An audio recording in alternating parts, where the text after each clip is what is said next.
What scares you? Scares me. Being forced to only use the monotype font library. That scares me.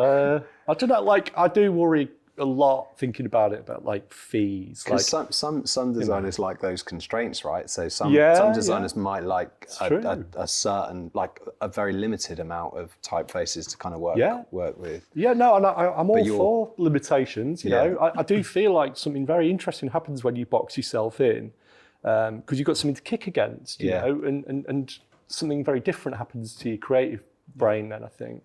And I do self-impose rules a lot of the time to give me that sort of kickstart sometimes. Yeah.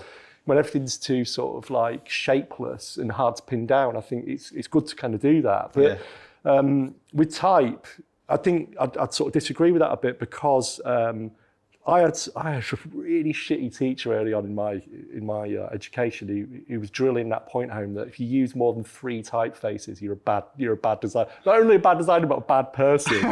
And because it's this idea that you kind of like a bit aimless. You need to be more. You need to know who you are and where you're at. And it's this really bad lesson. If you think about where that goes in your brain, or doesn't go, let's be honest.